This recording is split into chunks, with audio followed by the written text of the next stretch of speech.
There's a father and husband suing Cedars-Sinai Hospital because in April of 2016, his son was supposed to be born, but instead he suffered an unbelievable tragedy. His wife, Kyra, had a normal pregnancy, but her scheduled C-section, Johnson noticed blood was seeping into her catheter. Now, he said that I just held her by the hand and said, "Please look, my wife is not doing well." He said the woman that worked at the hospital looked at him directly and said, "Sir, your wife is not a priority right now." Wow. So someone that could be having a medical emergency, you tell them to their face, they're not a priority. So it said, what, until 12:30 a.m. the next morning that he finally took the decision to take Kyra back to surgery. It said hospital staff eventually ordered a CT scan along with testing and lab work. By the time they opened Kyra's body, her abdomen was filled with 3.5 liters of blood. 10 hours after giving birth, on April 23rd, Kyra died from a blood hemorrhage. Oh my God, that is sad. I mean, you lost your wife because of their negligence. Oh man, that's horrible. So the brother never thought something like this would happen to his wife. So he says, we're talking about a woman that spoke 5 languages fluently, who had a pilot's license, and who was an avid skydiver. I mean, man, to know 5 languages fluently, that's awesome. And then to lose your wife like that, I mean, because of negligence, not because just something happened, but because, oh, I ain't paying attention to her. And this happens a lot to black women. So it says now he's a single dad of 2 young sons. He said he wanted to help other families hold medical professionals accountable. He said he's suing Cedars-Sinai for Kyra's death. He said the hospital has not spoken publicly about the case due to privacy concerns.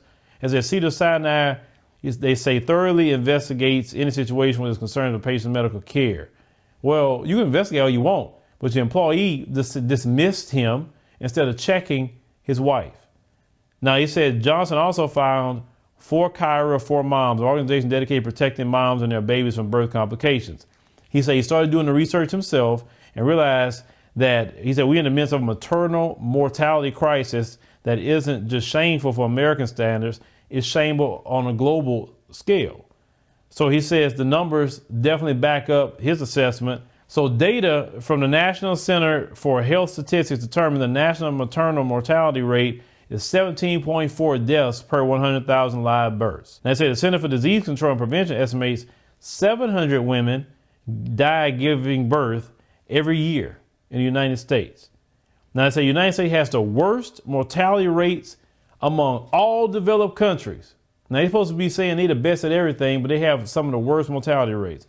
They say black women are more likely than any other demographic to die while giving birth. They say black mothers account for 37.1 pregnancy-related deaths per 100,000 live births, while white women and Latinos make up 14.7 and 11.8 respectively. They say possible factors include systemic racism, insufficient access to prenatal care, and increased risk for certain health conditions.